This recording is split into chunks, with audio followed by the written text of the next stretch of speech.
What a beautiful day for a commencement. Good afternoon. I would like to welcome University President Dr. Donald Farish, honored members of the University Board of Trustees, honored members of the School of Law Board of Directors, honored guests, faculty and staff of the law school, university officials, alumni, parents, family members, friends, and last but not least, the wonderful graduates of the class of 2012 at RWU University.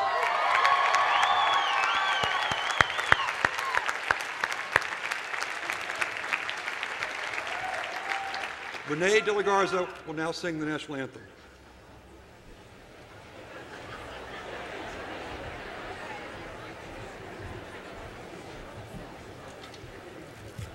Oh, say, can you see by the dawn's early light what so proudly we hailed at the twilight's last gleaming, whose broad stripes and bright stars through the perilous fight o'er the ramparts we watched were so gallantly streaming, and the rocket's red glare, the bombs bursting in air, gave proof through the light that our flag was still there. Oh, say does that star-spangled banner yet wave o'er the land of the free and the home of the brave?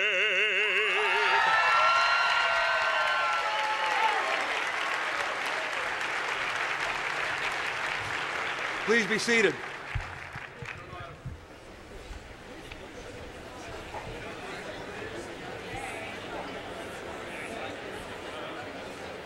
The Roger Williams University School of Law has assembled an excellent faculty. They have graduated from the top law schools, clerked for leading state and federal judges, and have had distinguished careers in a broad range of practice settings. Their excellence is manifest in the books they publish and the many articles they place in top law reviews. They also play an important role in the advancement of the rule of law in Rhode Island and even on the national and international stage. But every single one of them understands in their bones that the most important job is the training of the next generation of leaders of the bench and bar. And they do this by providing a personalized education. My faculty colleagues know that law school classrooms is a foundation of a successful legal career, and that every day they make real for these law students the words from the dean of the law school that I attended. At school, you are not engaged so much in acquiring knowledge as in making mental efforts under criticism. You go to a great school not so much for knowledge as for arts or habits, for the art of expression, for the art of entering quickly into another person's thoughts, for the art of assuming at a moment's notice a new intellectual position, for the habit of submitting to censure and refutation, for the art of indicating assent or dissent in graduated terms, for the habit of regarding minute points of accuracy, for the art of working out what is possible in a given time, for taste, for discrimination, for mental courage, and mental soberness. At this time, I would like the entire faculty to stand and receive the appreciation of this commencement crowd for the wonderful education they provide.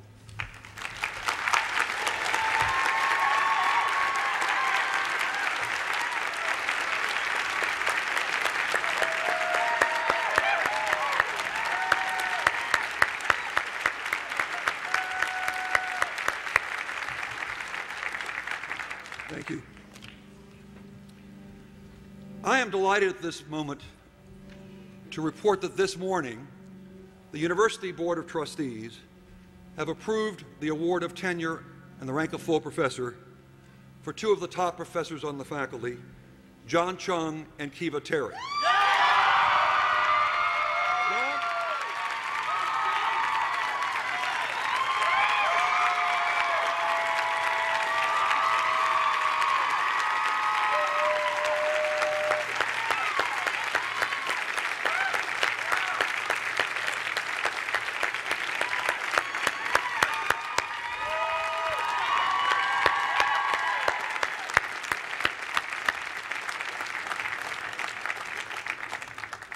Each year, the graduating class selects 2 professors of the year, one from the full-time faculty and one from the group of leading lawyers and judges who make up our terrific adjunct faculty.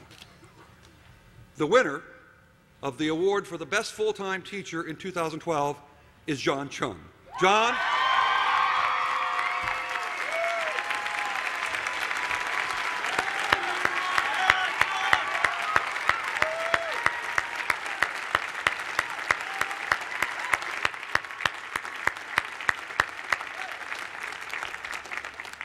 Starting several years ago, the SBA came up with the terrific idea of also awarding a Teacher of the Year award to a member of the adjunct faculty. This year, the Adjunct Professor of the Year award goes to an alum of the law school, class of '06, John Grasso. John, will you please stand up?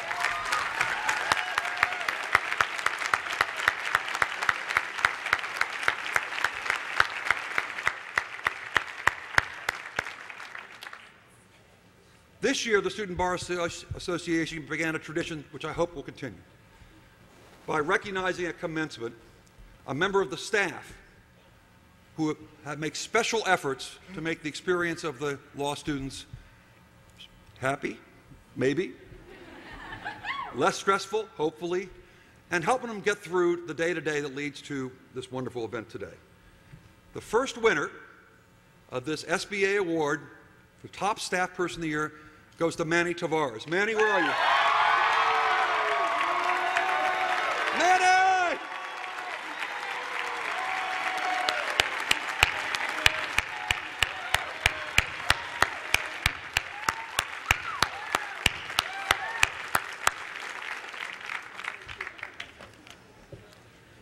Finally, I want to take a moment to celebrate the career of one of the most valuable members of the Roger Williams Law Team, Tony Bastone.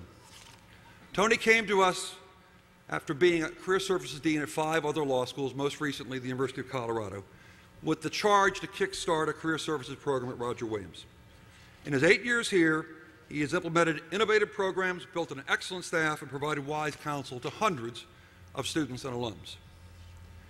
In recognition of more than 3 decades of path-breaking excellence in legal education, and on the eve of his retirement, I would like to present the Dean's Distinguished Service Award to Anthony L. Bastone II.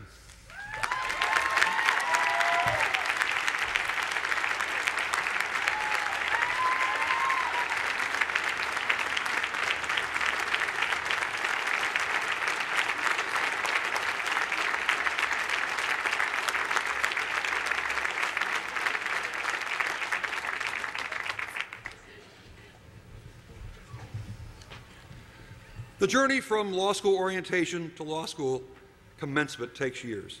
It's a journey marked by challenges met and results today and a dream achieved.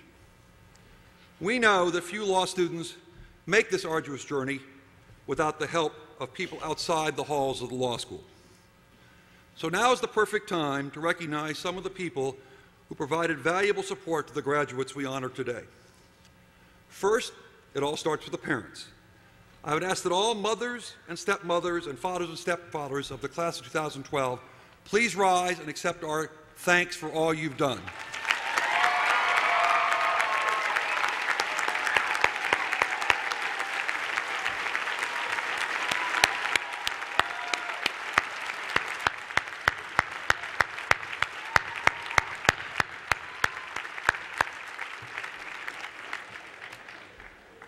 One of the great safety nets is an extended family, with the siblings, aunts and uncles, great aunts, cousins, and last but certainly not least, grandparents of the class of 2012. Please rise to accept our thanks.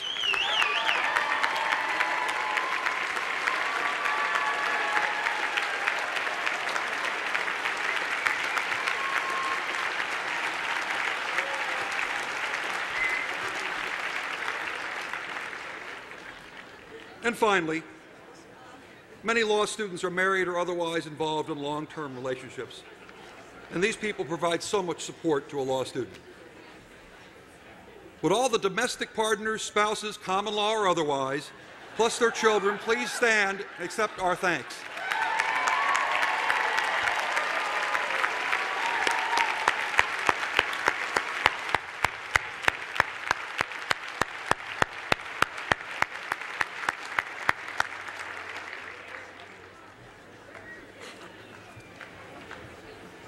After a national search last year, the law school and the university were delighted that Dr. Donald Farish became the 10th president of Roger Williams University. Besides being a distinguished teacher and scholar, Dr. Farish brings deep experience as an academic administrator. The law school community is especially pleased that Dr. Farish has, in addition to his PhD, a Juris Doctor degree. So that means he's survived the rigors of the Socratic method, moot court, not to mention the bar exam. I have worked closely with Dr. Farish since his arrival last summer, and I know that the law school is lucky to have such a wise leader at its helm. Dr. Farish.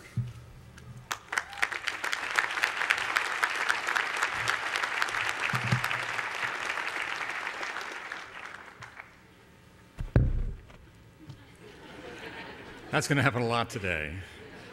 Thank you, Dean Logan. Distinguished guests, faculty and staff of the Roger Williams University School of Law, alumni, friends, and families of the graduates, and the graduates themselves. Good afternoon, and welcome to your day, commencement for the class of 2012.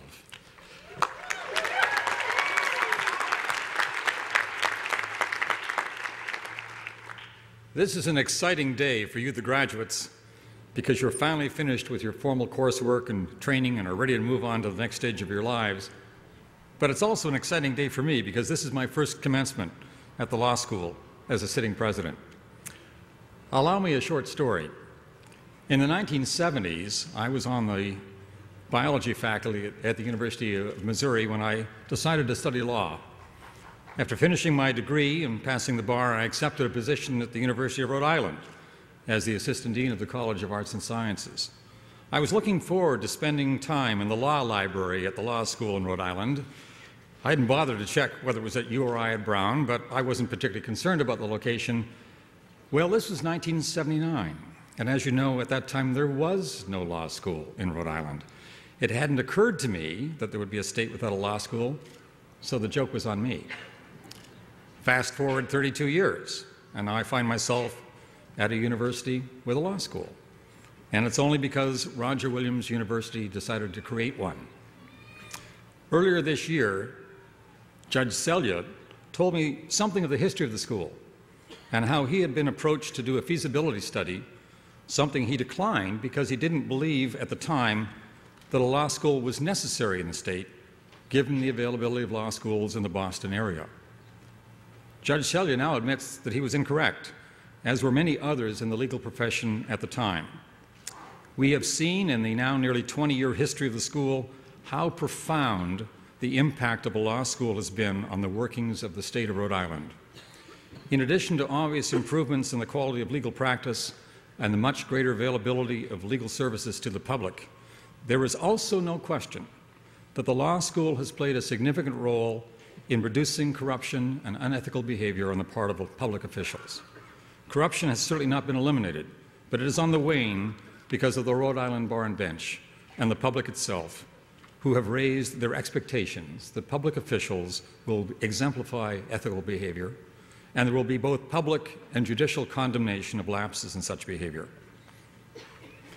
And those thoughts lead me to this next point. It is traditional at commencement, everywhere, for the campus president to charge the graduates. And since we at University of Roger Williams enjoy honoring academic traditions, I have the responsibility of charging you now. You have entered an honorable profession.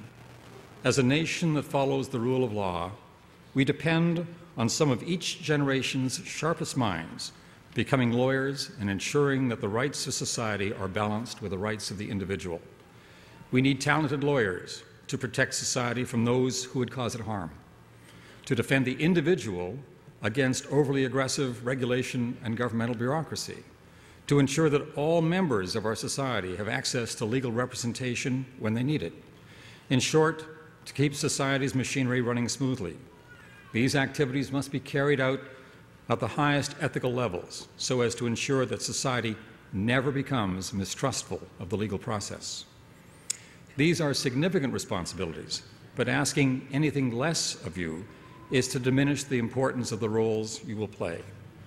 Graduates of the Roger Williams University School of Law class of 2012, go forth with confidence and resolve Aim high and make your mark on the world. And as you do so, remember your professors and those who helped you get where you are today, and make them proud. Thank you.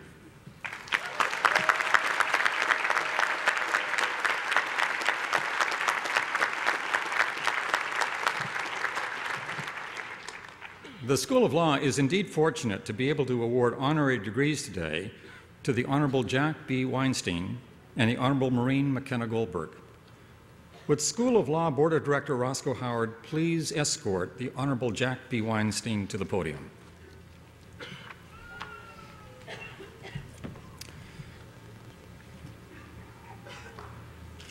Judge Weinstein,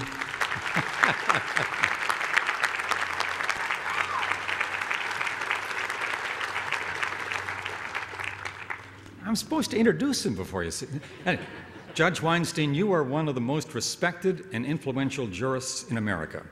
Over the course of your nearly 5-decade career on the bench, you have skillfully combined erudite legal reasoning with passionate empathy. Along the way, you have fundamentally changed the contours of law and practice in America, particularly in the area of criminal sentencing. Appointed to the U.S. District Court for the Eastern District of New York in 1967 by President Lyndon Johnson, you maintain a full docket to this day, working on numerous mass tort cases, including disputes involving Agent Orange, asbestos, tobacco, breast implants, DES, Zyprexa, and handguns. A prolific scholar, you authored the leading treatise, Weinstein's Evidence, and the popular casebook, Cases and Materials on Evidence, as well as numerous other books and articles. You taught at Columbia Law School for no fewer than 46 years, all the while continuing to serve as a federal judge. As a young lawyer, you worked for the NAACP Legal Defense Fund, were a member of the litigation team for Brown versus Board of Education, and played an instrumental role in the one-man, one-vote litigation of the 1960s. As Yale Law professor Kate Stith said recently, actually just this past December, your judicial work displays, quote, great social insight and compassion, as well as a piercing intelligence that untangles complexity and integrity that rebukes deception. You comprehend the whole of the law and never fail to explain your reasoning under the law. Judge Jack B. Weinstein, for your truly vast contributions to the law and to social justice, we are honored today to confer upon you the degree of Doctor of Laws, honoris causa, given this 18th day of May, 2012.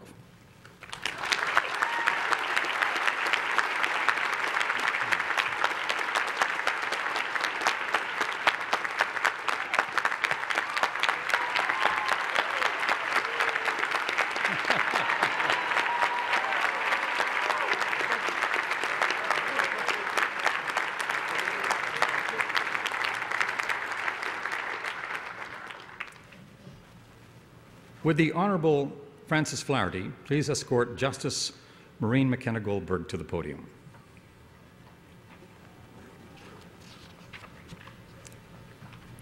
Justice Goldberg, you have devoted your entire career to public service in Rhode Island. Appointed to the State Superior Court in 1990 and to the Supreme Court in 1997, you have worked tirelessly to improve both the law and delivery of legal services in this state. You have served as Interim Chief Justice of the Rhode Island Supreme Court and attained the position of Senior Associate Justice, and you are the only woman currently serving on that august panel. You have used your prominent position to advocate strongly for the advancement of women in the legal profession and judiciary. In addition to mentoring many young women, you have offered law students the opportunity to advance both educationally and professionally through internships and clerkships. You began your professional career as a prosecutor in the Office of the Rhode Island Attorney General, eventually rising to the rank of Administrator of the Criminal Division.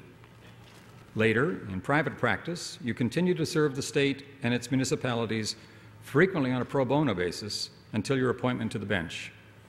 Throughout your judicial career, you have consistently performed your duties with an impartial respect for the law and the facts. Noted for your plain speaking and your lucid, clearly worded opinions, you once told a reporter that, especially in an unsettling political and economic times such as these, quote, people look to the courts as a refuge for justice and fairness. Justice Maureen McKenna Goldberg, for your unflagging service to the state of Rhode Island and the legal profession at large, we are honored today to confer upon you the degree of Doctor of Laws, honoris causa, given this 18th day of May, 2012.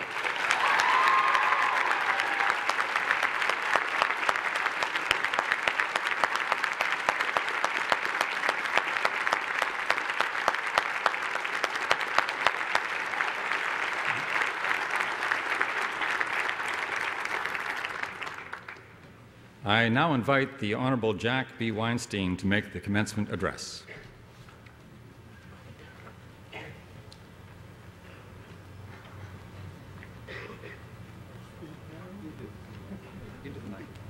Yes, thank you. Thank you, Mr. President, Dean. Dear friends, I'm deeply grateful for this honor from this law school, whose namesake, Roger Williams, was a preeminent fighter for religious freedom, liberty, and justice for all. When I graduated from law school, my classmates and I, like you today, nervously faced an unfathomable world of somewhat bleak futures. 60 years ago, I had a law degree, but no job and no immediate prospect of one. The law found for me an exciting and productive life, as it will for each of you. Now I'm telling you what Justice Robert A. Jackson, the prosecutor of the Nazis at Nuremberg, instructed our generation during World War II. Quote, "It is vital for you, young people approaching the bar, to carry on the functions of leadership in our democratic society. And you, each of you, in the distant future, looking back on your own successful, now completely unpredictable careers in the law, will be delivering that same message to our and your young successors. There have never been a better trained group of lawyers than you. Central to teaching here, as at other great law schools, are the fundamental theories of the law, plus a strong public interest and clinical program. Some fault American legal education on the ground that it does not prepare for practice. In a recent editorial, the New York Times attacked law schools for, quote, giving only casual attention to teaching students to use legal thinking in the complexity of actual law practice, unquote. That criticism is unfounded. As Henry Friendly put it, at law school we acquire a legal mind. The favorite word of that mind is why. That mind is analytical. Law school is a place to think big, a venue to master the art that enables lawyers to meet new problems. Here you learned how to rethink rules and categories, and how to meet the needs of a changing society. Case studies, hypotheticals, and the Socratic method remain critical academic tools in mastering what Carl Llewellyn called the art of acquiring a sense for the situation. My own work on complex litigation had its foundation in what seemed then like impractical courses at law school, in the development of legal institutions and equity in medieval England, which represented a sharp changing society, as well as the analysis of hypotheticals in civil procedure and torts. You will probably never again have the luxury you've had of devoting substantial periods to critical thinking about new, strange, and challenging legal, economic, political, technological, and sociological issues. You have acquired here the techniques and the power to use the law school in solving problems yet undreamed of. Electronic social networking and clouds of emails in the pursuit of discovery. New methods of surveillance. Changing views of appropriate sexual and family relationships. And evolving healthcare systems present virtually unexplored universes of the law. The themes of equality, opportunity, and freedom have been central to what we are as a nation. They've ruled our spirit from the Declaration of Independence through Brown v. Board of Education and beyond. At 14, Williams, whose name is on this law school and university, was introduced to this long struggle. He was chosen by England's Chief Justice, Sir Edward Coke, as his shorthand reporter.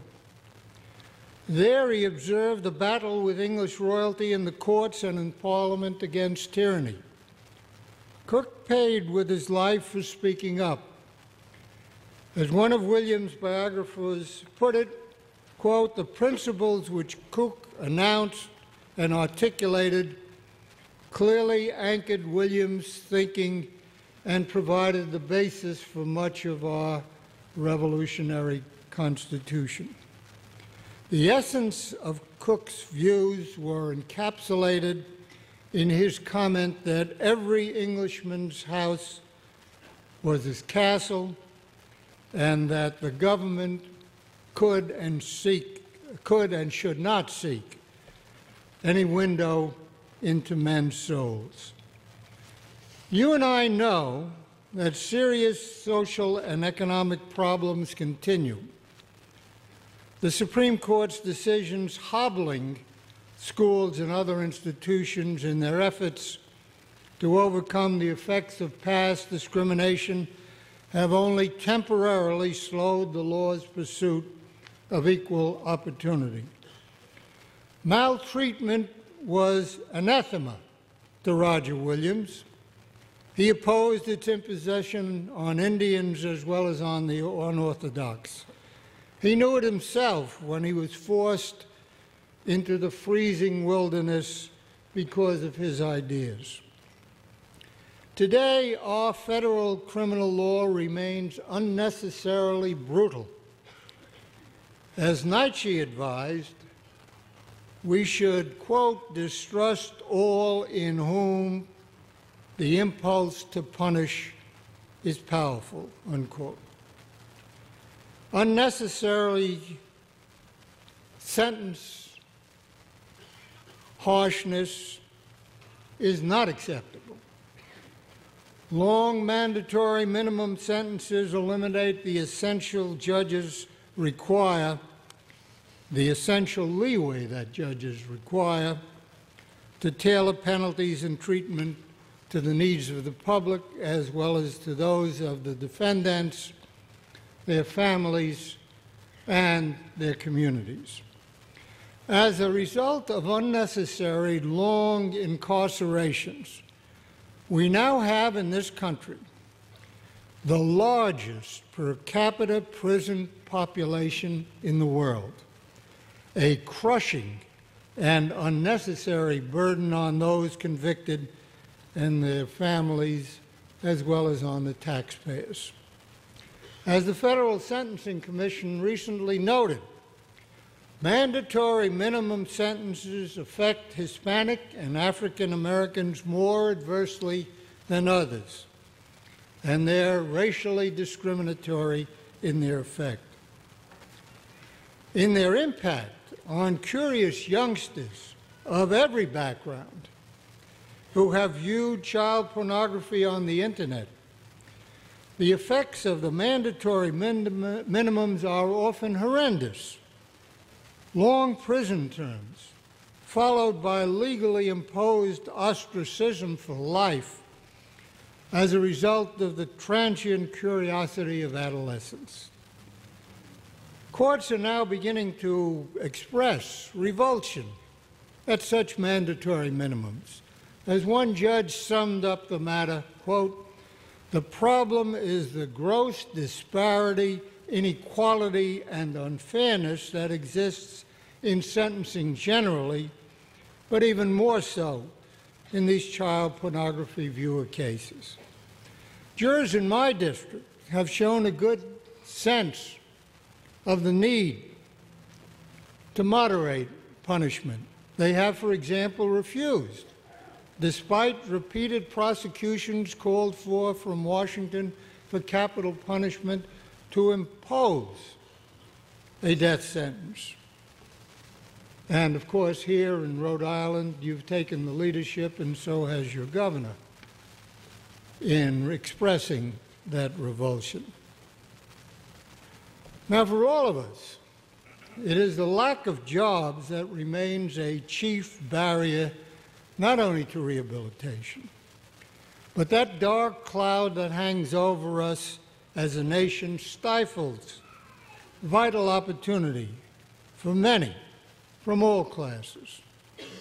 We have to check our growing ruthlessness towards the poor, the unemployed, attempts to cut foods, funds, stamps, health, and education on a free basis threaten the most vulnerable members of the society. The Wall Street demonstrations seem to me to be justified in peacefully attempting to sensitize the nation to our unprecedented disparities in wealth and opportunity, the needs of the disadvantaged and those slipping from middle class into poverty, as well as the growth of a permanent underclass, must be addressed by government as well as by philanthropy and by the academy. The privilege of serving as lawyers carries with it the duty to ensure that justice is done to individuals. And individual justice requires building a more just and fair society. Your generation, like mine, will not solve all the issues that vex the world, but you have the skills and the ethical and moral obligation to try. The baton in the race for equality, justice, and democracy under law passes now to you. It is a great honor to welcome you to the fraternity of the law with open heart and arms. Thank you.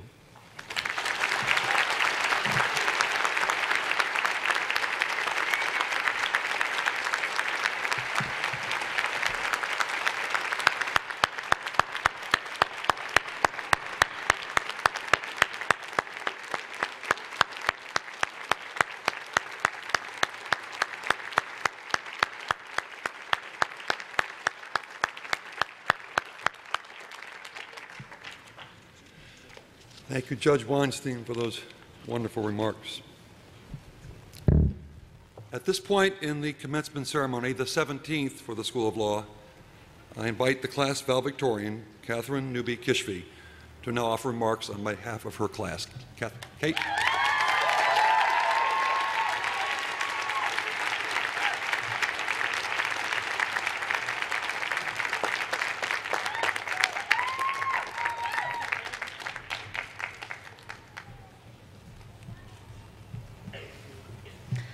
Friends, family, distinguished guests, faculty, and staff, thank you for joining us, the class of 2012, as we celebrate crossing this finish line today. As I've been wrapping up my final exams and projects over the last few weeks, several people have asked me whether law school has been an enjoyable experience. On the one hand, the sense of pride and accomplishment that I feel today, having finally finished, is exhilarating. And on days like today, my memory of the long hours and the late nights spent toiling away on briefs, outlines, and innumerable other projects fades conveniently into the background. But on the other hand, law school really is a gauntlet. Every single one of us worked tremendously hard to get here today, and earning the right to wear these Harry Potter-esque robes wasn't all fun and games. So I think the most accurate and appropriate answer to the question, is law school enjoyable, is the very answer that we, as aspiring lawyers, have been carefully trained to give our clients. It depends. For me, the beacon of light that guided me through even the darkest hours of law school was the sense that I was not in this alone, but rather that we, the class of 2012, have shared in this crucible together. For example, it gave me a great sense of relief to realize that I wasn't the only one who felt that pit deep in my stomach each time Professor Ritchie scanned his class roster for his next cold call victim. It was the comfort that I felt when I discovered that I wasn't the only one who was hopelessly confused as to how a fee simple determinable is different from one subject to an executorial limitation, or who had the sneaking suspicion that afterborn children might actually be zombies. But for today, let's just hope that there aren't any afterborn zombie children on the bar exam, right? And of course, we all shared in the experience of learning that the best and likely only correct answer to any legal question is, of course, it depends. Yet in considering the multitude of experiences that we all shared with one another, I am acutely aware that I am but one of 173 graduates here today, and each one of us has viewed and experienced law school uniquely. I am struck by the diversity of experiences that we have carried with us into that building on that hot August day 3 short years ago, and the vast array of opportunities that we have had to explore the study and practice of the law since that time. I was generally pretty content to keep my nose buried in the Internal Revenue Code under the careful tutelage of Professor Santoro, who mercifully passed me notwithstanding my complete inability to do even the most basic arithmetic, because there is, after all, a reason that we all came to law school and not med school. And while I was doing that, so many others in our class were representing clients in the immigration and criminal defense clinics, learning how to put together a case for trial, mediating conflicts, performing tremendous public interest and pro bono work, juggling the responsibilities of raising a family, and bringing a vibrant array of speakers and activities to campus through their leadership and student groups. As we look to the future, the members of the class of 2012 will continue to branch and grow, each in our own direction, and I'm excited to see how far our canopy of unique and exciting legal careers will reach. But we will always have roots here at Roger Williams University School of Law, and I'm honored to have shared this law school adventure with so many smart, talented, and tenacious future lawyers. Although this stage today is a much welcome finish line to the chaotic sprint that was law school, it is but the start of a long and hopefully fulfilling marathon as we embark upon our careers. One final commonality in our collective law school experience that bears mentioning today is the debt of gratitude that we all owe to family, friends, mentors, and loved ones who supported and encouraged us throughout this process. Most of us would not have made it this far without a parent or a partner's shoulder to lean on, and sometimes to cry on, or without the supportive words of encouragement, or sometimes a swift kick to the butt, at just the right moment from a professor or a peer. Incidentally, my swift kick came first year when I received back a painstakingly drafted legal memo from Professor Rinsberg that looked exactly as though a green pen had thrown up all over it. And I'm sure that those of you who had the pleasure of surviving legal methods with Professor Rinsberg can commiserate with me on that one. I speak for myself today when I say I wouldn't be walking across this stage without the love of my husband, and of course our dog, and the support of my family, friends, and the law school faculty and staff, who always seem to have a persistent faith in my abilities.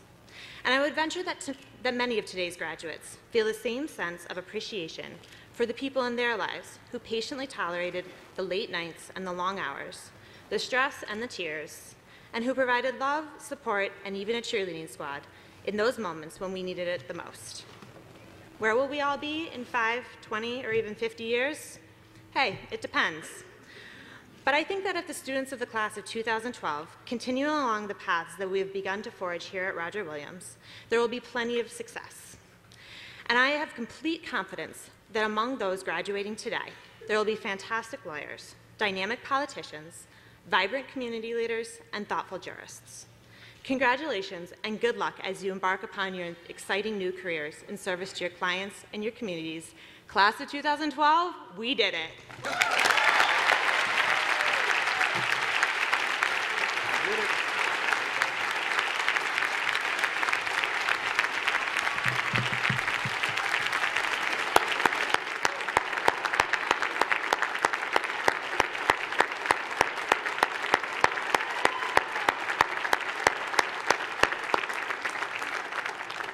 Thank you, Catherine.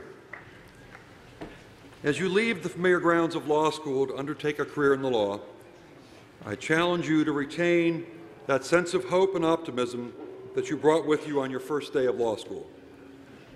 Remember the lessons that taught you personal and professional responsibility so that you will always be proud of who and what you are. And keep ever in mind that as a lawyer, you are empowered and indeed duty-bound to make a difference in the lives of the clients who you will serve, and the society in which you will live. We will now confer the law degrees and present the degree candidates for the class of 2012. Will the candidates for the degree of Juris Doctor please rise?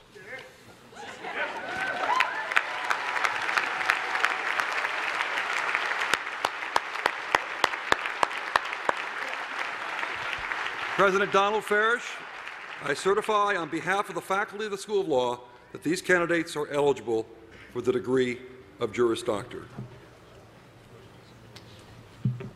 By virtue of the authority granted by the State of Rhode Island and Providence Plantations and delegated by the Board of Trustees of Roger Williams University, I confer upon you the degree of Juris Doctor with all the rights, privileges, and responsibilities pertaining thereto. The candidates are coming forward, and Associate Dean for Academic Affairs, Andrew Horwitz, will present each candidate.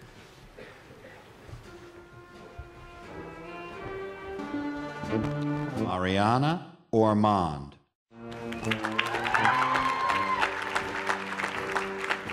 Adam Dwayne Reiser, cum laude. Catherine Newby Kishfi, summa cum laude. Stephen David Nelson, summa cum laude. Jamie Rose Johnson, magna cum laude. Amy H. Goins, summa cum laude.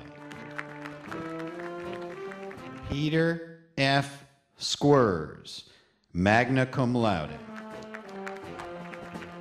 Brian Manuel Tavares, cum laude. Robert F. Weber. Catherine L. Perduta, Esquire. Eden Madonna Sears. Lydia Blue Dawson, cum laude. Jason Monroe Nystrom.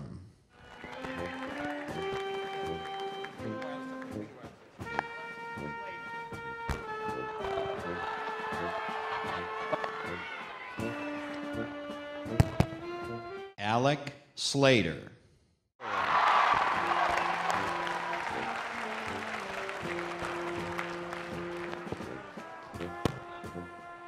Shafiq L. George. Excuse me. Yep. Excuse me, sorry.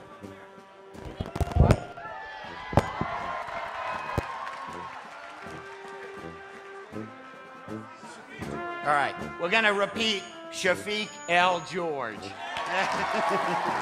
That's a good idea. Joshua M. Robnett. Michael Joseph Tipton Began. Stephen J. Sipol, summa cum laude. Dylan Robert Murphy. Celine Rose Gaston. Ezra Abbott Rand Willie. Amanda Louise Sorensen. Erin K. Paquette, summa cum laude. Courtney Lynn Baldwin. Christopher Selig.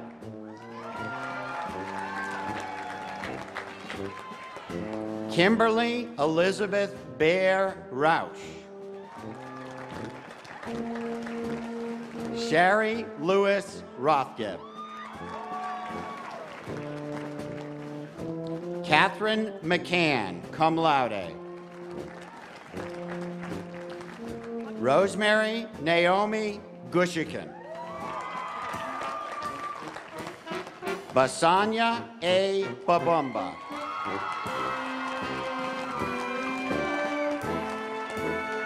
Sarah Elizabeth Wilson.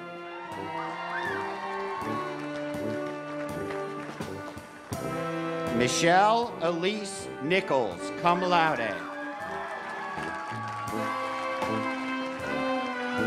Elizabeth Ann Pitlick.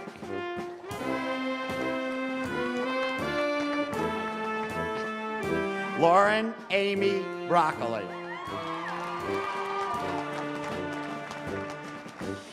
Casey L. Ryan.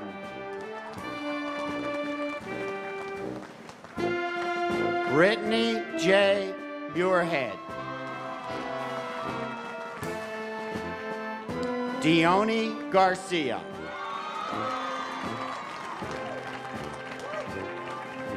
Tatiana Lazaro Lopez, cum laude. Catherine O'Connor Dodge, cum laude. Valerie Elaine Diaz. Tolulope Kevin Olasanoye.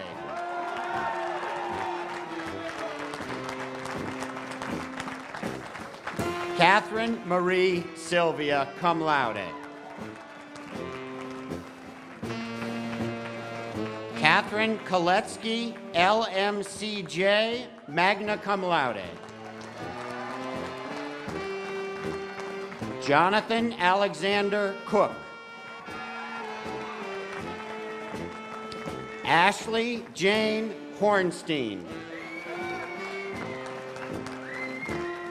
Christina V. Piranelli. Casey Patrick Acker.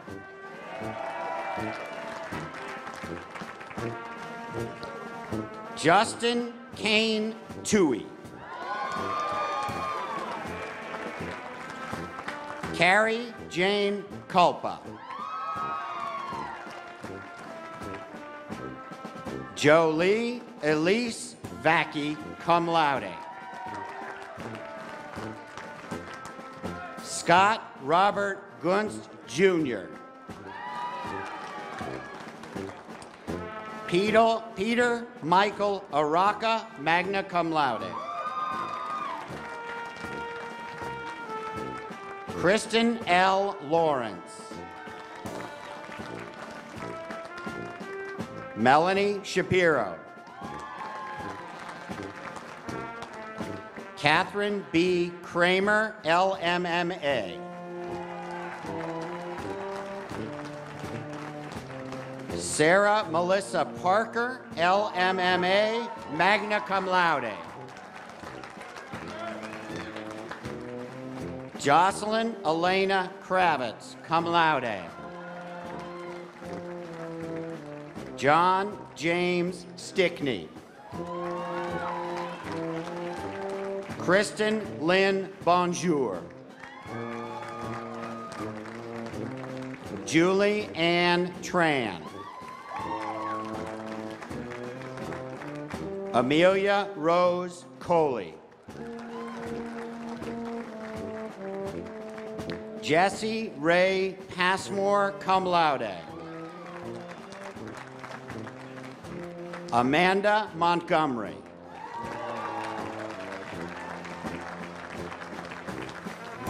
John D. Penza. Ryan D. Heath. Colin Chandler Quillinen. Jonathan F. Whaley, cum laude. Christopher Joseph Gerlicka.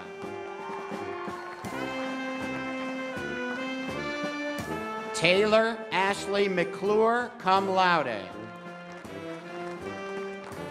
Jason Joseph Llewellyn, cum laude. Eric Slingo. Angeline Hogan Tinsman. Crystal Rose Salima.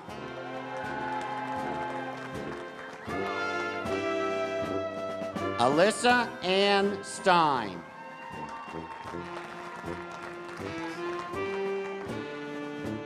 Adam B. Coelho. William V. Ratkus.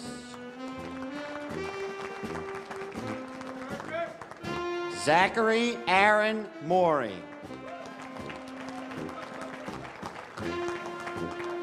Catherine L. Vieira. Andrea Nicole Richmond.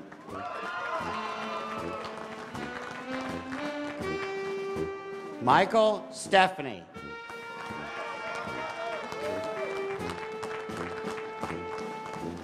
Dylan Andrew Griffiths, cum laude. Kristen Fitzharris. Jennifer L. McGaw. Jennifer Lynn Goudreau Gonzalez.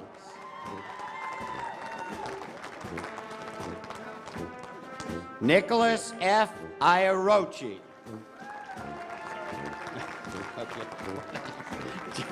John Regan. Nathaniel C. Woodruff. Ryan William Hoos. Wow. Connor McMahon. Everett P. Correa III. Casey M. O'Donnell. Lindsay Louise Hanson. Kathleen Marie Keniston. Sean Patrick O'Mahony, LMCJ, cum laude. Colin Francis Lynch. Amanda K. Delfarno. Catherine Deborah Arrow. Brandon B. Fontaine, cum laude. Heather Ann Klickner. Angelina Landy.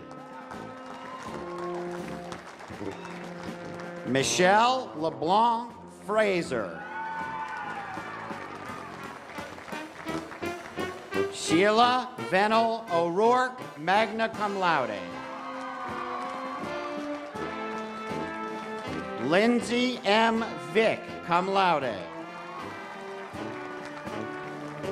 Joseph Rocco Wazalewski. Matthew J. Ray. James Galloway Rhodes.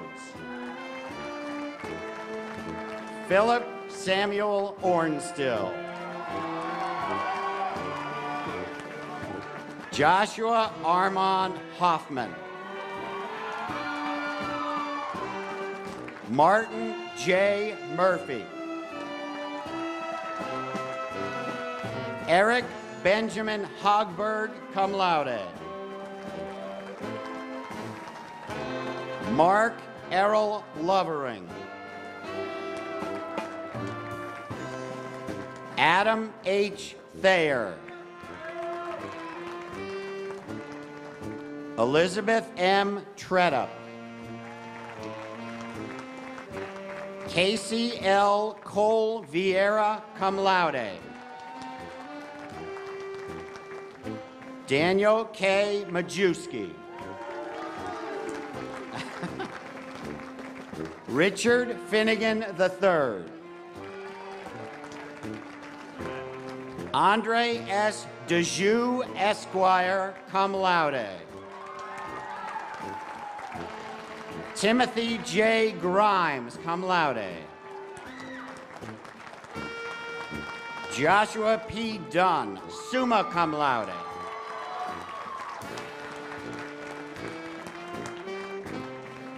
J. Billy Werther.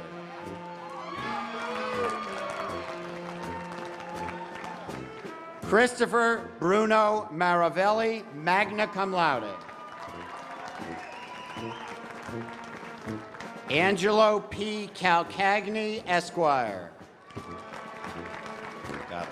Nicholas Hemond, cum laude. David C. Ellison. Michael Downey. Tyler James Doyen. Neil J. Lawless, cum laude. James Joseph Bagley, cum laude. Jesse W. Duarte and guest.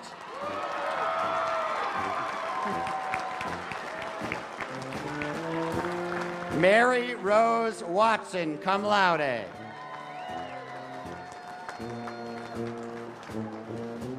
Erica Morgan Prager. Amanda Crawford Stutman, summa cum laude. Nathaniel Sugarman. I can't do that. Carl M. Brecht. Mark Samuel Popkin.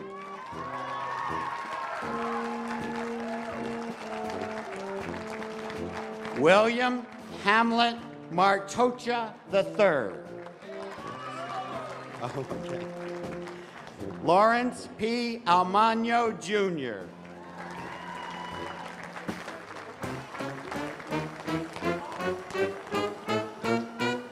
Keith Andrew Paquette, Esquire, magna cum laude.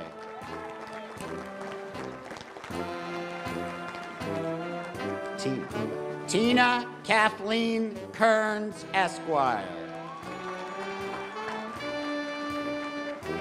John D. Pell. Jeffrey C. Williams.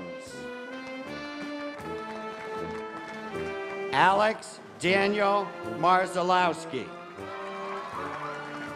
Oh, sorry. Raquel Marie Thomas.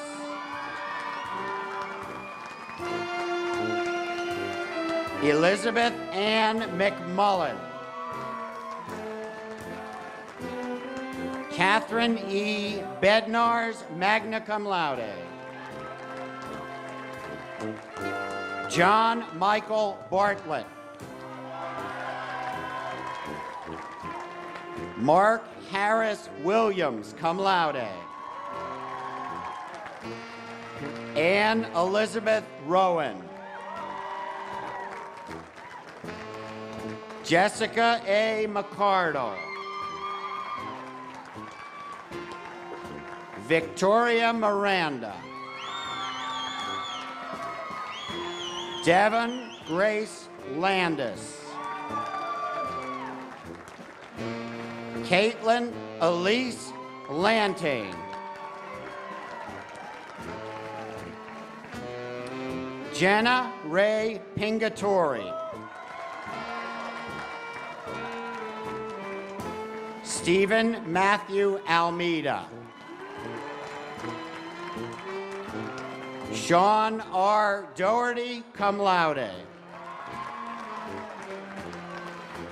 Anthony T. Marini, cum laude. Thomas J. Martin. Nicholas W. Payne, cum laude.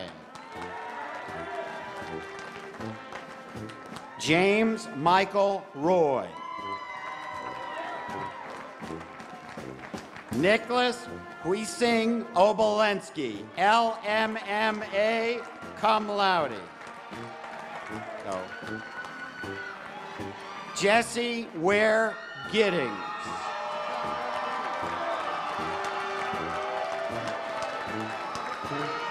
Christopher W. Weber. Chris Lucchese.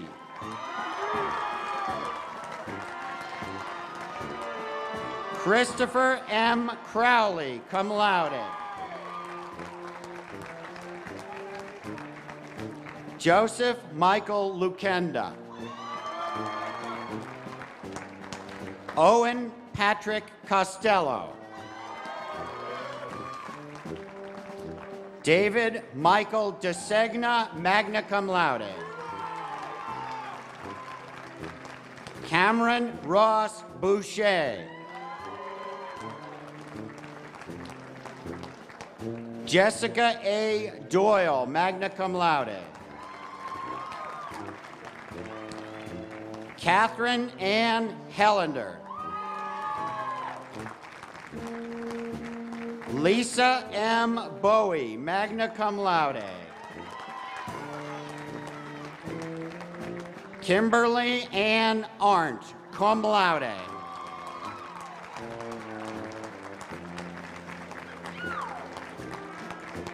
Ladies and gentlemen, the class of 2012.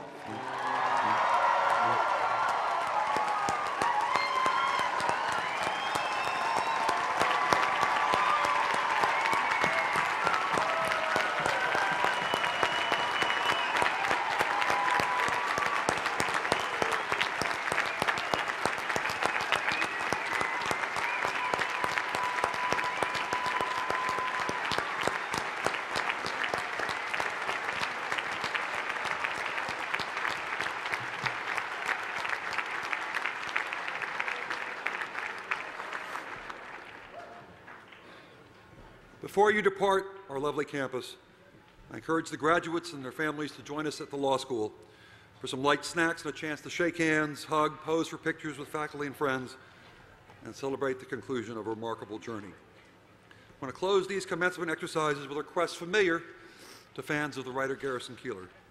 Be well, do good work, and keep in touch. Thank you. Will the audience remain seated until the platform party and the graduates have filed out?